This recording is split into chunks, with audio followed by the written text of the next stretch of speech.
Salam, salam sejahtera, salam sehat untuk kita semua saudara-saudara yang dikasihi oleh Tuhan Yesus Kristus.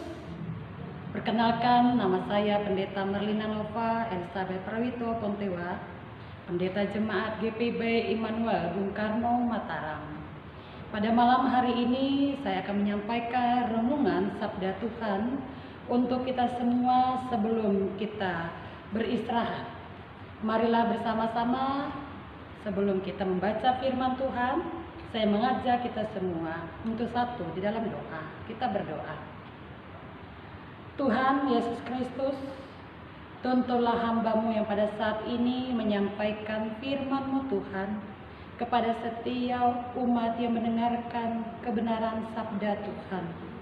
Dan tuntunlah umat-Mu yang juga mendengarkan, agar mereka mengerti apa yang hamba-Mu sampaikan, yakni firman-Mu, sehingga mereka juga boleh bertumbuh dalam iman mereka dan kuat untuk tetap menjalani hidup mereka. Berfirmanlah kepada kami ya Tuhan, kami mendengarkan kebenaran firman-Mu. Dalam nama Tuhan Yesus Kristus, firman yang hidup.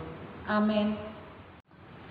Saudara-saudara yang kekasih, pada saat ini kita akan membaca firman Tuhan yang terambil dari kitab Pengkhotbah pasal yang ketiga, ayat yang pertama dan sampai ayat yang ke-11. Saya mengajak kita hanya membaca ayat yang pertama dan juga ayat yang ke-11. Mari bersama-sama. Untuk segala sesuatu ada waktunya. Untuk segala sesuatu ada waktunya.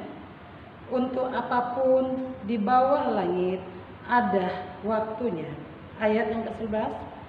Ia membuat segala sesuatu indah pada waktunya, bahkan ia memberikan kekekalan dalam hati mereka. Tetapi manusia tidak dapat menyelami pekerjaan yang dilakukan Allah dari awal sampai akhir. Saudara-saudara yang kekasih, dalam renungan sabda Tuhan di sini mengajak kepada kita di dalam kitab Pengkhotbah. Dalam kitab Pengkhotbah ini ditulis oleh raja yang bernama Raja Salomo. Raja Salomo menulis surat ini sudah dalam usia lanjut. Dan kita kenal bersama bahwa Raja Salomo adalah raja yang bijaksana. Dia pernah melakukan satu kebijaksanaan ketika ada perkara yang sangat besar, perkara yang sangat pelik, yakni dua orang ibu yang memperebutkan satu anak yang ada. Nah, di sini kita juga tahu bersama bahwa dalam kitab Pengkhotbah, Raja Salomo mengajak kepada kita semua untuk menghargai waktu. Ayat pertama tadi disampaikan, segala sesuatu ada waktunya. Untuk apa yang di bawah langit ada waktunya. Jadi, di sini mengajarkan kepada kita bahwa segala sesuatu ada waktunya. Waktu itu yang kita miliki dibagi-bagi peruntukannya. Ayat yang kedua sampai dengan ayat 10 di sana sampaikan ada waktu untuk lahir, ada waktu untuk meninggal, ada waktu untuk menanam, ada waktu untuk menuai, ada waktu juga untuk tertawa, ada waktu untuk sukacita, dan ada waktu lain sebagainya. Nah, berbicara tentang waktu yang ada, di sini juga kita diajak tidak hanya menghargai, tetapi kita juga mengerti dengan waktu yang Tuhan berikan kepada kita. Waktu kita harus mengerti, waktu itu berjalan maju, bukan berjalan mundur. Nah, apa artinya? Dengan waktu yang berjalan maju, dengan segala sesuatu yang kita tidak tahu apa yang akan terjadi di hadapan kita. Di sini kita diajak untuk bagaimana dengan waktu yang ada kita melakukan segala kegiatan itu dengan sebaik-baiknya, ya, dengan sesungguhnya yang ada. Kita tidak boleh bermalas-malasan. Kita tidak boleh bermasa bodoh. Tadi di dalam firman Tuhan juga di dalam ayat 11 juga di situ dikatakan ia membuat segala sesuatu indah pada waktunya. Bahkan ia memberikan kekekalan dalam hati mereka. tetapi manusia tidak dapat menyelami pekerjaan yang dilakukan Allah dari awal sampai akhir. Siapa yang tahu apa yang terjadi di kemudian hari? Ya kan? Manusia memang yang merencanakan, tapi Tuhan yang menentukan. Tidak ada yang tahu kalau besok kita bisa tertawa, kalau besok kita menangis, kalau besok kita bisa menanam, kalau besok kita bisa menuai. Tidak ada yang tahu. Yang tahu adalah Tuhan Allah sendiri. Namun kita harus melihat tadi di dalam ayat 11, di situ katakan, segala sesuatu itu indah pada waktunya. Saat ini saudara-saudara kekasih, beberapa bulan memasuki bulan yang ke-8, seluruh dunia, Indonesia, bahkan kita yang ada juga di Mataram dan juga di Bali tentunya menghadapi situasi yakni pandemi COVID-19. Siapa yang mengerti? Siapa yang tahu bahwa kondisi ini akan kita hadapi? Kondisi yang membuat kita juga menjadi sulit, membuat kita termasuk anak-anak kita harus belajar di rumah, tidak berjumpa dengan teman-temannya di sekolah. Begitu juga dalam peribadatan kita beribadah di rumah masing-masing, bahkan ada batas usianya. Orang yang sudah usia 60 beribadah di rumah, mengikuti ibadah live streaming yang dilakukan di gedung gereja. Belum lagi dalam bekerja, harus juga memperhatikan ketika mereka ada di sekeliling orang. Mereka harus juga membatasi diri mereka tidak bersentuhan. Jadi ini adalah situasi yang sangat menyulitkan untuk kita semua, saudara-saudara kekasih. Situasi yang mana membuat kita juga menangis dengan keadaan seperti ini.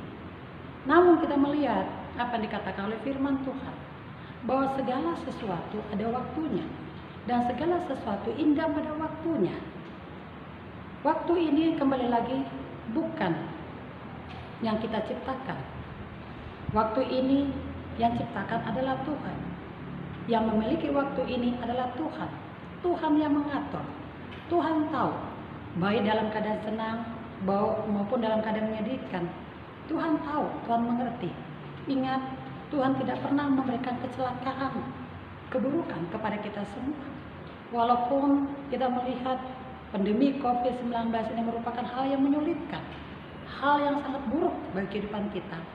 Tetapi bagi orang percaya, ketika dia mengerti di dalam kasih Tuhan, dia melihat bahwa Tuhan memakai kondisi seperti ini juga merupakan sesuatu hal yang indah bagi kita semua, untuk mengajak kepada kita mengoreksi apa yang telah kita lakukan di hadapan Tuhan. Kalaupun ada salah dan dosa yang kita lakukan di hadapan Tuhan, kita perbaiki. Kalau selama ini juga kita malas untuk melakukan kegiatan yang baik dan benar, sekarang kita aktif, termasuk di dalam ketika kita beribadah sama-sama. Saudara-saudara yang kekasih, jadi kembali lagi, segala sesuatu indah pada waktunya. Tidak selamanya kita berada dalam kondisi COVID-19. Bagi orang yang mengerti tapak akan Tuhan, dia akan melihat dan percaya bahwa selain di balik peristiwa ini sangat indah mengajari kita untuk melihat tanpa Tuhan kita tidak bisa apa-apa. Yang kedua, kita akan melihat bahwa kita akan juga berada di dalam situasi kembali dalam situasi yang nyaman, situasi yang baik kembali. Kita akan bisa merasakan lagi hidup yang apa yang sudah kita alami sebelumnya. Anak-anak bisa bersekolah, kita bisa bersekutu bersama-sama, kerja dengan baik. Semuanya kita lakukan. Itu pun ketika kita percaya sama Tuhan. Jadi teruslah berserah kepada Tuhan. Bukan berserah berarti pasrah dan putus asa, tapi berserah dengan terus bekerja apa yang diinginkan oleh Tuhan, dan percaya bahwa kita akan melihat pelangi yang indah, situasi dan kehidupan yang nyaman kembali. Tuhan memberkati kita semua. Amin. Saudara-saudara kekasih, mari kita satu dalam doa. Kita berdoa. Terima kasih untuk firman yang sudah kami dengarkan Tuhan, yang membuat kami kembali bahagia dan percaya bahwa dalam situasi yang tidak menyenangkan bagi kami, termasuk di dalam pandemi COVID-19, di sini ada rencana Tuhan yang sangat indah dan Tuhan pasti akan menggantikan situasi ini dengan hal yang juga menyenangkan. Itu pun juga ketika kami percaya kepadamu Tuhan. Terima kasih juga untuk kegiatan di dalam renungan Sabda Tuhan yang diadakan oleh MUPEL NTB Bali yang ada Tuhan. Biar Tuhan memberkati acara kami ini untuk bisa menguatkan dan menjujurkan setiap pendengar umat Tuhan secara khusus untuk mereka tetap memiliki kekuatan di tengah-tengah situasi seperti ini. Kini kami akan istirahat Tuhan, berkati kami semuanya, supaya kami tidur di dalam kasih-Mu dan bangun dengan selamat untuk melakukan aktivitas yang ada. Terpujilah Engkau Tuhan, dalam nama Tuhan Yesus kami telah berdoa. Amin.